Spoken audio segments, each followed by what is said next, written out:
Hello busy people. So ఇక్కడ ఒక గంట ఉంది కదా, అది ఇన్ కేస్ మీరు యాక్టివేట్ చేసుకున్నారనుకోండి, నేను చేసే వీడియో అప్డేట్స్ నోటిఫికేషన్స్ అన్నీ మీకు వచ్చేస్తాయి.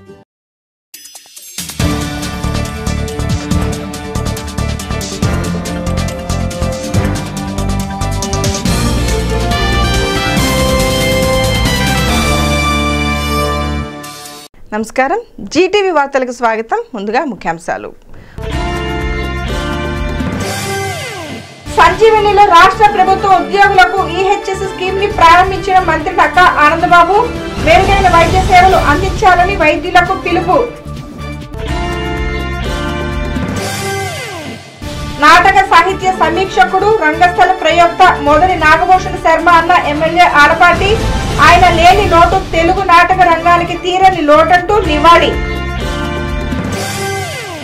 పద్మశాలి సంఘ సేవలు అభినందనీయం. మాజీ ఎమ్మెల్యే డాక్టర్ గోగినేని ఉమా. వయోవృద్ధులకు దుప్పట్లు పంపిణీ.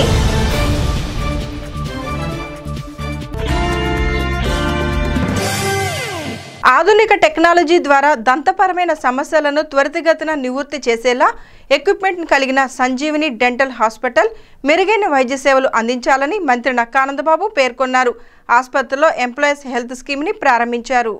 రాష్ట్ర ప్రభుత్వ ఉద్యోగులకు ఉచితంగా ఆధునిక దంత వైద్య చికిత్సలు అందించేందుకు సంజీవని డెంటల్ హాస్పిటల్ ఈహెచ్ఎస్ ని ప్రారంభించుకోవడం జరిగిందని మంత్రి నక్కా ఆనందబాబు తెలిపారు. మనిషికి దంత ప్రాముఖ్యత ఎంతో అవసరమని, దంత పరిరక్షణలో ప్రజలు అశ్రద్ధ వహించరాదంటూ చెప్పారు. ఆసుపత్రి వైద్యులు మెరుగైన వైద్య సేవలు అందించాలని మంత్రి నక్కా ఆనందబాబు తెలిపారు. దంతాలకు సంబంధించినటువంటి వ్యాధులు కూడా అదేవిధంగా నూతనంగా వస్తూ ఉన్నాయి. వాటికి తగిన విధంగా టెక్నాలజీ రూపొందించుకొని సేవలు అందిస్తున్నటువంటి హాస్పిటల్గా సంజీవని హాస్పిటల్కి మంచి పేరు ప్రఖ్యాతులు ఉన్నాయి. పెద్ద పెద్ద సిటీస్లో ఉండేటటువంటి కార్పొరేట్ హాస్పిటల్ స్థాయిలో మన తెనాలిలో దంత వైద్య సేవలు అందిస్తున్నటువంటి ఇద్దరు డాక్టర్స్ని కూడా మనస్ఫూర్తిగా అభినందిస్తూ ఉన్నాను. మరి ఈ కార్యక్రమాల ద్వారా అందరికీ ఈ దంత వైద్యానికి సంబంధించినటువంటి అన్ని రకాల సేవలు అందుబాటులోకి తీసుకొచ్చే విధానంలో మరింత కొత్త మెళకువలతో కూడా ముందుకు వెళ్తారని చెప్పి కూడా ఆశిస్తూ ప్రభుత్వ పరంగా వైద్యానికి సంబంధించి అనేక ప్రోత్సాహకాలు అందిస్తూ ఉన్నాం. ఇవాళ డెంటల్ హాస్పిటల్కి సంబంధించి ఈహెచ్ఎస్ ఇవాళ ప్రభుత్వం ఇచ్చింది. అదేవిధంగా ఇప్పుడు అమలవుతున్నటువంటి ఆన్గోయింగ్ స్కీమ్స్ చాలా పథకాలు ఎన్టీఆర్ వైద్య సేవ కింద వేల కోట్ల రూపాయలు ఇలా పేదవాళ్లకు వైద్య సహాయానికి అందిస్తూ ఉన్నాం. హాస్పిటల్ వైద్యులు డాక్టర్ కె శరత్రాజు, డాక్టర్ పద్మశ్రీలు మాట్లాడుతూ రాష్ట్ర ప్రభుత్వ ఉద్యోగులకు ఉచితంగా దంత వైద్య పరీక్షలు నిర్వహించడం జరుగుతుందని చెప్పారు. అంతేకాక దంత వైద్య చికిత్సలకు ఆధునిక టెక్నాలజీని వినియోగించుకోవడం జరుగుతుందని డాక్టర్ శరత్రాజు తెలిపారు. ఈహెచ్ఎస్ పథకం స్టార్ట్ చేయబడింది. ఈహెచ్ఎస్ అంటే గవర్నమెంట్కి సంబంధించిన ఎంప్లాయీస్కి కంప్లీట్ డెంటల్ ట్రీట్మెంట్ స్టార్ట్ చేయబడిందండి. సో దీంట్లో root canal treatment, implants, complete dentures, ఇతర అన్ని ట్రీట్మెంట్స్ కంప్లీట్గా చేయబడిందండి. ఫ్రీగా క్యాష్లెస్ ట్రీట్మెంట్. తొలుత ఎమ్మెల్యే ఆలపాటి రాజేంద్ర ప్రసాద్ సంజీవని హాస్పిటల్లోని డెంటల్ చికిత్సా విభాగాన్ని ప్రారంభించారు. కార్యక్రమంలో కేసన శంకర్రావు, పెండాల వెంకట్రావు, అన్నావతుని జయలక్ష్మి, కొత్త లక్ష్మీ తులసి, గడవర్తి సుబ్బయ్య, కుద్దూస్, చుక్కపల్లి రఘునాథబాబు, సుబ్బారెడ్డి, ఎం మల్లికార్జునరావు తదితరులు పాల్గొన్నారు. ఆచార్య మొదలి నాగభూషణ శర్మ ఒక ప్రయోక్తి అంటూ ఎమ్మెల్యే ఆలపాటి రాజేంద్ర ప్రసాద్ నివాళి అర్పించారు. ప్రజ్వలిత ఆధ్వర్యంలో సంస్మరణ సభ జరిగింది. నాటక సాహిత్య సమీక్షలోను, రంగస్థల గ్రంథ రచనలో తెలుగు వెలుగు మొదలి నాగభూషణ శర్మ అని ఎమ్మెల్యే ఆలపాటి రాజేంద్ర ప్రసాద్ అన్నారు. ప్రజ్వలిత నేతృత్వంలో కవిరాజా పార్కులో జరిగిన ఆచార్య మొదలి నాగభూషణ శర్మ సంస్మరణ సభకు ఆయన ముఖ్య అతిథిగా పాల్గొన్నారు. ఎంతో మందిని రకరకాలుగా ప్రభుత్వం సత్కరిస్తుంది, ఇలాంటి వాళ్లను ఎందుకు గుర్తించలేకపోయిందన్న ఆవేదన ఉందని అన్నారు. జనవరి మొదటి వారంలో అజో విభో కందాడం ఫౌండేషన్ నేతృత్వంలో జరిగిన పురస్కారాల తరుణంలో మొదలి గురించి ఆయన సాహిత్య సంపద బయటకు తెలిసింది. తనతో చివరిగా ఉన్న క్షణాలు చాలా ఆరోగ్యంగా ఉన్నారని చెప్పిన ఎమ్మెల్యే తనతో మాట్లాడిన విషయాలు మర్చిపోలేనని చెప్పారు. ఆచార్య మొదలి నాగభూషణ శర్మ ప్రయోక్త కోసం, ఆయన ఆశయం కోసం తరతరాలు గుర్తుంచుకునేది చేస్తానని ఎమ్మెల్యే ఆలపాటి రాజేంద్ర ప్రసాద్ హామీ ఇచ్చారు. ఎందుకంటే ఆయన చేసిన సాహిత్యపరంగా కానీ నాటక రంగంలో అనువాదకుడిగా కానీ అందుకే నేను ఆ రోజు కూడా చెప్పడం జరిగింది, బోధన, శోధన, సాధన ఆయనే సాటిగా 3 అంశాలు.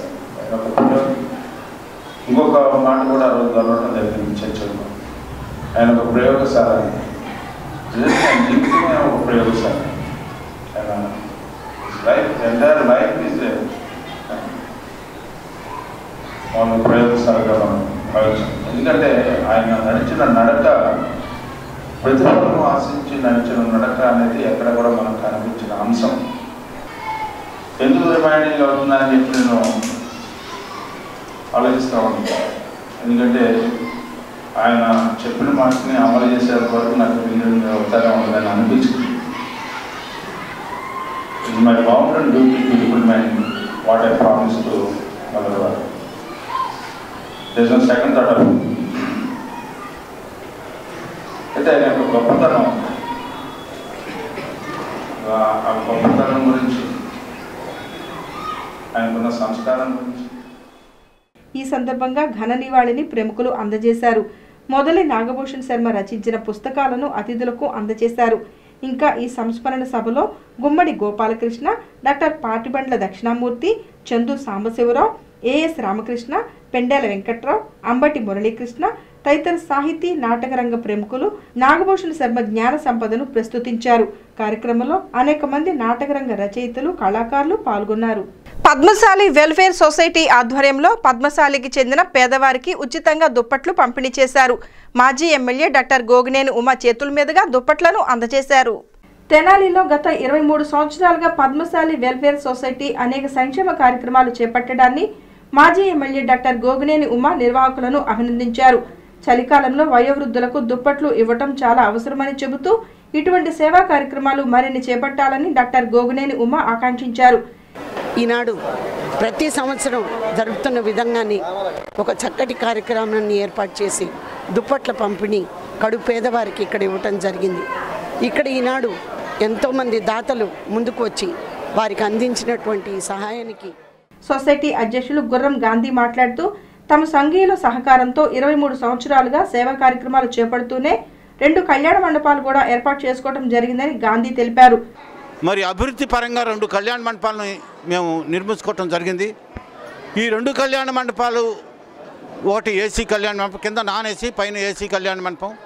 మరి ఇంత అభివృద్ధి చెందినప్పటికీ కూడా ఈ సంక్షేమ కార్యక్రమాల్లో ఎక్కడా వెనుకంజ వేయకుండా అన్నీ, ఏది పుస్తకాల పంపిణీ కానివ్వండి, చలికాలంలో దుప్పట్ల పంపిణీ కానివ్వండి, మరి వారు సహకరించినందుకు వాళ్ళందరికీ ధన్యవాదాలు. ఇవాళ అట్లాగే ప్రముఖులు 3 ఇన్వైట్ చేశాను. ఒకటి గోగినేని ఉమ్మగారు చీఫ్ గెస్ట్గా, విశిష్ట అతిథులుగా మరి ప్రముఖ దాత శ్రీ కటకం పురుషోత్తం గారిని, అట్లాగే ఎస్ రామారావు గారిని, అట్లాగే మా కార్యవర్గ సభ్యులందరూ కూడా నా వెనకాల ఉండబట్టి నేను చిత్తశుద్ధితో ఏ కార్యక్రమాన్ని చేసినా. కార్యక్రమంలో ఎస్ రామారావు ప్రసంగించగా కటకం పురుషోత్తమరావుని అభినందించారు. ఇంకా ఈ కార్యక్రమంలో రాచాబత్తుని బ్రహ్మం, జొన్నాదుల మహేష్, దివి హేమంత్ కుమార్, డాక్టర్ దివి చైతన్య, కర్నాటి వెంకటేశ్వర్లు, జొన్నాదుల వెంకటేశ్వరరావు తదితరులు పాల్గొన్నారు. సద్గురు సాయినాథుని సత్సంగ కేంద్రం 27వ వార్షికోత్సవ వేడుకలు సాయి భక్తులలో భక్తి భావాన్ని నింపాయి. 2 రోజుల పాటు జరిగిన ఈ వేడుకల్లో అనేక భక్తి తత్పరత కార్యక్రమాలు ఘనంగా నిర్వహించారు. సద్గురు సాయినాథుని సత్సంగ కేంద్రం నేతృత్వంలో ఆదివారం బురిపాలెం రోడ్లోని టీజీకే కళ్యాణ మండపం నందు సాయినాథుని సత్సంగం భక్తి తత్పరతో సాగింది. బాబా భజన కార్యక్రమంతో ప్రారంభమైన కార్యక్రమం 27 పర్యాయములు సాయి చాలీసా పారాయణ సత్సంగ సదస్సులచే నిర్వహించారు. తదనంతరం సామూహికంగా సాయి సచ్చరిత్ర పారాయణ, తదుపరి గౌరవార్జుల ఆంజనేయ శాస్త్రి ఆధ్వర్యంలో శ్రీ సాయిబాబా భక్తి సంగీత విభావరి నిర్వహించారు. బాబా గురువుగార్లకు హారతి కార్యక్రమం జరగ్గా అన్నప్రసాద వినియోగం జరిగింది. సాయంకాలం శ్రీ సాయి వైభవం ప్రవచనాన్ని బ్రహ్మశ్రీ డాక్టర్ నోరి నారాయణమూర్తి అందజేశారు. ఈ సందర్భంగా కన్వీనర్ ఎం నరసింహరావు మాట్లాడుతూ 27 సంవత్సరాలుగా శ్రీ సాయినాథుని సత్సంగ కార్యక్రమం నిర్వహిస్తున్నామని, అనేక మంది భక్తులు శ్రీ సాయినాథుని శరణుతో సమస్యలు రాని ప్రశాంతమైన జీవితాన్ని అందుకుంటున్నారని నరసింహరావు తెలిపారు. కార్యక్రమాన్ని టి కృష్ణ, టి సాంబశివరావు, నాగభూషణ్ రెడ్డి, వెంకటేశ్వరరావు, రుక్మిణి, ద్వారకామయ్యలు పర్యవేక్షించారు. బాబా బాబూజీల యొక్క నగరాయణం జరిగింది. ఊరేగింపు కార్యక్రమం సింహవాహనం పైన మేళ తాళాలతో వైభవపేతంగా కార్యక్రమం జరిగింది. ఉదయం నుంచి ఈరోజు రెండో రోజు ఉదయం నుంచి సాయి 27 సార్లు సాయి చాలీస, తర్వాత సామూహిక సచ్చరిత్ర పారాయణ, తర్వాత పోతావజ్జుల గౌరవజ్జుల ఆంజనేయ శాస్త్రి గారిచే వారి శిష్య బృందంచే భక్తి విభావరి కార్యక్రమం జరిగింది. మళ్ళీ దీని అన్న సంతర్పణ భోజనానంతరం నోరి నారాయణమూర్తి గారిచే సాయి వైభవం గురించి ప్రవచనం. 27 సంవత్సరాల మట్టి మేము ఈ కార్యక్రమాలు నిర్వర్తిస్తున్నాం. తెనాలి నియోజకవర్గ కాంగ్రెస్ పార్టీ ఆధ్వర్యంలో చినరావూరులో ఉచిత వైద్య శిబిరం జరిగింది. ఆ party incharge doctor Chandu Sambasivudu వైద్య చికిత్సలు అందించారు. పార్టీ పరంగా అందిస్తున్న సేవా కార్యక్రమాన్ని కాంగ్రెస్ నాయకులు అభినందించారు. చినరావూరు తోటలోని మున్సిపల్ కమ్యూనిటీ హాల్ నందు కాంగ్రెస్ పార్టీ నిర్వహించిన ఉచిత వైద్య శిబిరం అనంతరం ఇంటింటా ఇందిరమ్మ రాజ్యం కార్యక్రమాన్ని పార్టీ నాయకులు నిర్వహించారు. ఈ సందర్భంగా party incharge doctor Chandu Sambasivudu మాట్లాడుతూ దేశంలోనూ ఇటు రాష్ట్రంలోని ప్రజలు సంతోషంగా ఉండాలంటే ఇందిరమ్మ రాజ్యం రావాలని అన్నారు. కేంద్రంలో బీజేపీ అనుసరిస్తున్న ప్రజా వ్యతిరేక విధానాలు దేశంలోని అన్ని ప్రతిపక్ష ప్రాంతీయ పార్టీలు ఎండగడుతున్నాయని చెబుతూ రానున్న ఎన్నికల్లో కాంగ్రెస్ పార్టీ విజయానికి ప్రజలు తగు తోడ్పాటును ఇవ్వాలని డాక్టర్ చందు సాంబశివుడు పేర్కొన్నారు. ఒక్కడు గుర్తుపెట్టుకోండి, ఈ రైతాంగం ఇక్కడ ప్రజలు ఆర్థికంగా మిగతా ఆస్పెక్ట్లు సుఖంగా ఉండాలంటే, ఆర్థికంగా బలపడి ఉండాలంటే మనకి సాగునీరు రావాలి. ఇది 165-70 సంవత్సరాల నుంచి ఉన్న కృష్ణా డెల్టా ఇయ్యాలు వచ్చింది కాదు. కృష్ణానది మీద అన్నిటికంటే ముందు పెట్టినటువంటి ప్రాజెక్టు ప్రకాశం బ్యారేజ్, అన్నిటికంటే దిగువన ఉన్నది కూడా ప్రకాశం బ్యారేజ్. ముందు దీనికి రావాలి నీళ్ళు, తర్వాత ఎవరికన్నా ఇచ్చుకొని. అలాంటిది నీళ్ళు రాకుండా ఆపాడు కె చంద్రశేఖర్. అలాగే ప్రత్యేక హోదా మన ప్రాంత ప్రజలకి నష్టం ఎక్కడ జరిగింది? హైదరాబాద్ వాళ్ళకు ఉండటం వల్ల, రాజధాని ప్లస్ పరిశ్రమలోనే హైదరాబాద్ చుట్టూ ఉండటం వల్ల ఇక్కడి నుంచి వెళ్ళిన అందరూ కూడా అక్కడ ఉద్యోగాలు పొందారు, అక్కడ నష్టపోయింది. జిల్లా అధికార ప్రతినిధి ఎం దశరథరామరెడ్డి మాట్లాడుతూ దేశాన్ని అధోగతి పాలు చేసింది బీజేపీ అని అన్నారు. ఆంధ్రప్రదేశ్ బాగుండాలంటే కాంగ్రెస్ అధికారంలోకి రావాలని, అధికారంలోకి వచ్చిన వెంటనే ఏపీకి ప్రత్యేక హోదా ఇస్తుందని దశరథరామరెడ్డి చెప్పారు. ఏ పార్టీ అని చెప్పి ఈ రోజున ప్రత్యేక హోదా ఇచ్చే పార్టీకి మేము మద్దతు ఇస్తామంటున్నారు. కాబట్టి కాంగ్రెస్ పార్టీ మాత్రమే, రాహుల్ గాంధీ గారి నాయకత్వంలో మాత్రమే ప్రత్యేక హోదా ఇవ్వగలుగుతుంది, రైల్వే జోన్ ఇవ్వగలుగుతుంది, విభజన హామీలు నెరవేర్చగలుగుతుంది. అలాంటి కాంగ్రెస్ పార్టీకి మీరు ఓట్లేసి రాబోయే కాలంలో కాంగ్రెస్ పార్టీకి అండగా ఉండి ఈ రెండు ప్రాంతీయ పార్టీలు కూడా జగన్మోహన్ రెడ్డి గారు కూడా ముందుకొచ్చి. పట్టణ పార్టీ అధ్యక్షుడు పొందూరు నాగసూరి శశిధర్రావు మాట్లాడుతూ రానున్న ఎన్నికల్లో కాంగ్రెస్దే విజయమని అన్నారు. దేశంలోని ప్రాంతీయ పార్టీలన్నీ ఒకే తాటిపైకి వచ్చాయని ఆయన చెప్పారు. కానీ ప్రభుత్వం గద్దెనెక్కినాక ఆ విషయం మర్చిపోయి మేము ప్రత్యేక హోదా ఇవ్వలేము, ప్రత్యేక ప్యాకేజీతోనే సరిపెట్టుకోండి అని ప్రాంతీయ పార్టీలతో చర్చ జరిగింది. ప్రాంతీయ పార్టీలు 4 సంవత్సరాలు సర్దుబాటు చేసుకుని సహించలేక ఇప్పుడు తిరగబడ్డారు. ఏమని? మాకు ప్రత్యేక హోదా కావాలి అని.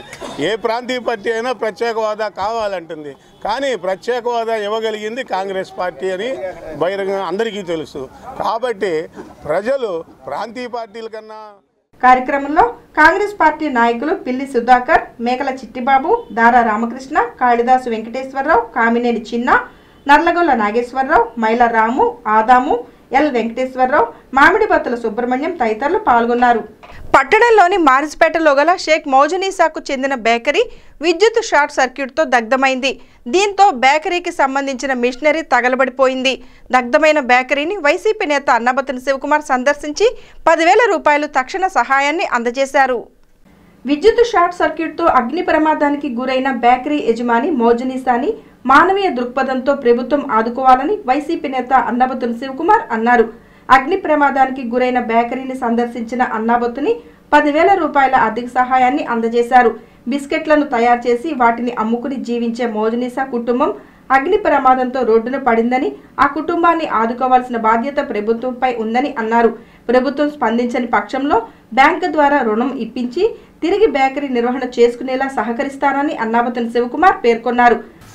అందులో ముస్లిం మహిళలు, అందులో బిస్కెట్ కంపెనీ పెట్టుకొని రీసెంట్గానే ఆ బిస్కెట్ ఫ్యాక్టరీలో మరి బిస్కెట్ మ్యానుఫ్యాక్చరింగ్ ఓవెన్ను మిషన్ పెట్టుకొని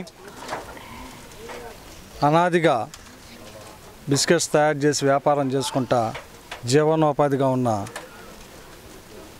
చిన్న చిన్న చేతి వృత్తి చేసుకునే పరిశ్రమలకి మిషనరీ ఇవ్వపోగా వాళ్ళ డబ్బుతో మిషనరీ తెచ్చుకొని బిస్కెట్ వ్యాపారం చేసుకుంటా జీవనోపాధం కలుగుతున్నప్పుడు ప్రమాదవశాత్తు యాక్సిడెంటల్గా ఈ ఇన్సిడెంట్ జరిగినప్పుడు మానవీయ కోణంతో మానవతా దృక్పథంతో ఆ నష్టాన్ని భర్తీ చేయాల్సిన బాధ్యత ప్రభుత్వానికి ఉంటుంది. అంతేగాని ఇన్సూరెన్స్ లేదు, లేకపోతే ఆర్సీ లేదు. స్వయంగా మేమే వైఎస్ఆర్ పార్టీ తరఫున మళ్ళీ బ్యాంకు లోన్ ఇప్పించి వాళ్ళ చేత మిషనరీ పెట్టుకునే ఏర్పాటు కూడా చేస్తానని చెప్పి సందర్భంగా మనవి చేస్తూ, తప్పకుండా అమ్మ మీ నష్టం పోర్చలేం కానీ కాలబండి అని తప్పకుండా చూడండి. ఒక 4 రోజుల్లో ప్రభుత్వం స్పందిస్తే సరే, లేదంటే మాత్రం మీకు బ్యాంకు ద్వారా. అగ్ని ప్రమాద బాధితుడిని పరామర్శించిన వారిలో వైసీపీ నాయకులు షేక్ దుబాయ్ బాబు, గౌస్, బ్రహ్మం, సుబానీలు ఉన్నారు. 2.5 దశాబ్దాలుగా పోరాటం చేస్తున్న ఎస్సీ వర్గీకరణకు అనుకూలంగా రాష్ట్రంలో అధికార టీడీపీ, ప్రతిపక్ష వైసీపీలు ప్రకటనలు చేయాలని, లేకుంటే రాబోయే రోజుల్లో రాజకీయంగా తగిన మూల్యం చెల్లించుకోక తప్పదని ఎంఆర్పీఎస్ వ్యవస్థాపకులు మందకృష్ణ మాదిగ హెచ్చరించారు. మాదిగ ఉద్యోగులు రాష్ట్ర కార్యవర్గ సమావేశాన్ని స్థానిక కొత్తపేట ఎన్జీఓ కళ్యాణ మండపంలో నిర్వహించారు. ఫిబ్రవరి 19న అమరావతి కేంద్రంగా నిర్వహిస్తున్న మాదిగల విశ్వరూప మహాసభ ద్వారా తమ రాజకీయ విధానాన్ని మందకృష్ణ మాదిగ ప్రకటించనున్నారు. ఎస్సీ వర్గీకరణ అంశంలో కేంద్ర ప్రభుత్వం అనుసరిస్తున్న విధానాలు నిర్లక్ష్యంగా ఉంటున్నాయన్నారు. ముఖ్యమంత్రి చంద్రబాబు కేంద్రంలో మోదీ ప్రజాస్వామ్యాన్ని, రాజ్యాంగ హక్కులను కాలరాస్తున్నారని, ధర్మ పోరాట దీక్షలు చేస్తూ రాష్ట్రంలో మాత్రం టీడీపీకి తప్పితే మిగతా వారికి సభలు, సమావేశాలు నిర్వహించిన హక్కులు లేవని నియంతలా వ్యవహరించడం ఆయన నైజాన్ని తేటతెల్లం చేస్తుందన్నారు. నవ్యాంధ్రలో మాల సామాజిక వర్గానికి అత్యంత పెద్దపీట వేసి అసలు మాదిగల ఉనికే లేదన్నట్లు ప్రజల్లో అపోహలు ప్రచారం చేయటం దుర్మార్గమన్నారు. గత ఏడాది జూలై 7న తలపెట్టిన మాదిగల విశ్వరూప మహాసభను ప్రభుత్వం అడుగడుగునా అణిచివేసే ప్రయత్నం చేసి నిలువరించిందన్నారు. అగ్రకుల పేదలకు 10% రిజర్వేషన్లను తాము స్వాగతిస్తున్నామని చెప్పిన ఆయన ఎటువంటి ముందస్తు ప్రణాళికలు, కమిషన్లు చేయకుండానే ఎలా చట్టం చేశారని ప్రశ్నించారు. ఎస్సీ రిజర్వేషన్ల వర్గీకరణ సమస్యను పరిష్కరించడంలో కేంద్రం అవలంబిస్తున్న నిర్లక్ష్య వైఖరి, రాష్ట్ర ప్రభుత్వం అవలంబిస్తున్న మోసపూరిత వైఖరికి నిరసనగా ఫిబ్రవరి 19న అమరావతి గడ్డ మీద మాదిగ, రెల్లి ఉపకులాల ప్రజల విశ్వరూప మహాసభ నిర్వహించబోతున్నాం. మాదిగ రిజర్వేషన్ పోరాట సమితి ఏర్పడ్డది ప్రస్తుత ఆంధ్రప్రదేశ్ ప్రకాశం జిల్లా ఈదుమూడిలో. కానీ ఇదే గడ్డ మీద మాదిగలు లేరన్నట్టుగా, కేవలం మాలలే ఉన్నట్టుగా షెడ్యూల్ కులాల వర్గీకరణ అంశాన్ని పూర్తిగా తెలుగుదేశం ప్రభుత్వం విస్మరిస్తూ వస్తున్నది. ప్రతిపక్షం మాట్లాడకుండా మౌనంగా ఉన్నది. అన్ని రాజకీయ పార్టీలు మాదిగల విషయంలో నిర్లక్ష్యం వహిస్తున్నాయి. ఎక్కడైతే మాదిగ ఉద్యమం మొదలైందో ఆ మొదలైన మాదిగ ఉద్యమం వల్లనే మాదిగ జాతి ఎక్కడున్నా తలెత్తుకొని తిరుగుతున్నది. ప్రతిపక్షం అడగకుండా నిర్లక్ష్యం చేస్తున్నది. ఇట్లాంటి పరిస్థితుల్లోనే ఎక్కడ మాదిగల ఉనికి లేదని చాటుతున్నారో ప్రపంచం ఇటు చూసే విధంగా, దేశం ఇటువైపు చూసే విధంగా, ఎవరైతే మేము లేమంటున్న స్వార్థపరుల గుండెలు అదిరే విధంగా, వాళ్ళకి వత్తాసు పలికే రాజకీయ నాయకుల గుండెలు అదిరే విధంగా, నవ్వుతో నభోషిస్తనే విధంగా విశ్వరూప మహాసభ 19న జరగబోతుంది. ఆ 19కి అందరినీ రావాలని నేను అప్పీల్ చేస్తా. ఇప్పటికీ మేము స్పష్టం చేస్తున్నాం, ఈ రోజుకి మేము ఏ పార్టీకి అనుకూలం కాదు, వ్యతిరేకం కాదు. షెడ్యూల్ కులాల వర్గీకరణకు అనుకూలంగా అందరినీ రమ్మని చెప్పి అందరినీ కలుస్తా. ముఖ్యమంత్రిని కలుస్తా, పవన్ కళ్యాణ్ గారిని కలుస్తా, జగన్ గారిని కలుస్తా, సిపిఐ, సిపిఎం, బీజేపీ నాయకులందరినీ కలుస్తా. అపాయింట్మెంట్ ఇచ్చేటోళ్ళు ఎవరో తేలుతుంది, ఇవ్వనోళ్ళు ఎవరో తేలుతుంది. వర్గీకరణకు సపోర్ట్ చేసేటోళ్ళు ఎవరో తెలుస్తుంది, సపోర్ట్ చేయని వాళ్ళు ఎవరో తెలుస్తుంది. మీటింగ్ వేదిక మీదకి వచ్చేటోళ్ళు ఎవరో తెలుస్తుంది, రానోళ్ళు తెలుస్తుంది. కార్యక్రమంలో ఉసురుపాటి బ్రహ్మయ్య మాదిగ, బొంత యేసుదాసు, దాసరి నాగయ్య, కనుమూరి జగజ్జీవన్ కుమార్, కూచిపూడి రవిశేఖర్, రామారావు, ప్రాతూరి సుధాకర్, పొన్నగంటి రవిబాబు, దేవరకొండ భిక్షాలు, ఆళ్లమూడి ప్రభాకర్ తదితరులు పాల్గొన్నారు. ఇందుపల్లి రాజారాం, కూచిపూడి శాంతికిరణ్, కొండముద్ది రమేష్ బాబు తదితరులు పర్యవేక్షించారు.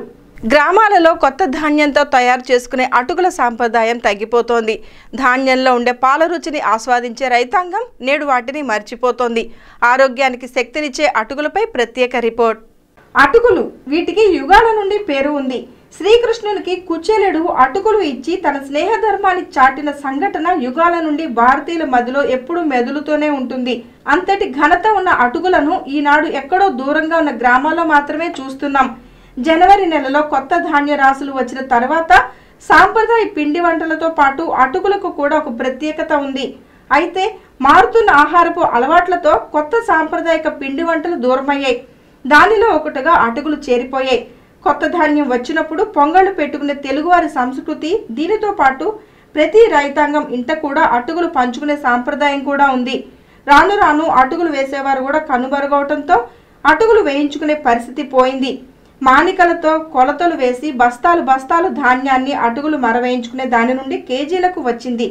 సంవత్సరం పొడుగునా ఉండే అటుకుల కార్ఖానాలు కేవలం 3 నెలలకే పరిమితమయ్యాయి. ఇంటికొచ్చే బంధుమిత్రులు పిల్లలకు పలహారం కింద ఇచ్చే అటుకులు వాడుక తగ్గిపోవడంతో మునుముందు అటుకులు వేసే కార్ఖానాలు కనిపించకపోవచ్చు. కొత్త ధాన్యం వచ్చిన నాటి నుండి 3 నెలల పాటు మాత్రమే అటుకులు మర ఉంటుందని నిర్వాహకులు చెప్పారు. రోజుకు 2 ధాన్యం బస్తాలు మాత్రమే వస్తాయని చెప్పిన అతను సొంతంగా నెలలో 5-6 బస్తాలు తాను స్వయంగా మరవేయించి విక్రయిస్తుంటానని తెలియజేశారు. పాత పద్ధతిలో మానిక 70 రూపాయల చొప్పున అమ్ముతోందని కార్ఖానా యజమాని తెలిపారు. సంక్రాంతికి ఇంటికి వచ్చిన పిల్లలకు అటుకులు తినటం సరదాగా ఉంటుందని రైతు తెలియజేశారు. తమ పిల్లల కోసం కొత్త ధాన్యాన్ని మరవేయించుకునేందుకు తీసుకొచ్చానని చెప్పారు. ఏది ఏమైనా నూతనత్వంలో పాత పద్ధతులు సాంప్రదాయాలు దూరంగా జరుగుతున్నాయన్నది నిర్విధాంశమే. సంక్రాంతి పండుగ వచ్చింది కాబట్టి కొత్త ఒడ్లు అట్లు వేపించడానికి కొన్నిసార్లు కొనుక్కొచ్చుకుంటాం. ఎప్పుడైనా ఒడ్లు అవి వస్తే మామూలుగా వేపించుకుంటామండి. పిల్లలు అడుగుతూ ఉంటారండి అట్లు కావాలని, అందుకని వార్తలు ముగించబోయే ముందు ముఖ్యాంశాలు మరొకసారి. సంజీవనిలో రాష్ట్ర ప్రభుత్వ ఉద్యోగులకు ఈహెచ్ఎస్ స్కీమ్ ని ప్రారంభించిన మంత్రి నక్కా ఆనందబాబు. మెరుగైన వైద్య సేవలు అందించాలని వైద్యులకు పిలుపు. నాటక సాహిత్య సమీక్షకుడు, రంగస్థల ప్రయోక్త మోదని నాగభూషణ శర్మ అన్న ఎమ్మెల్యే ఆలపాటి. ఆయన లేని లోటు తెలుగు నాటక రంగానికి తీరని లోటంటూ నివాళి. పద్మశాలి సంఘ సేవలు అభినందనీయం. మాజీ ఎమ్మెల్యే డాక్టర్ గోగినేని ఉమా. వయోవృద్ధులకు దుప్పట్లు పంపిణీ.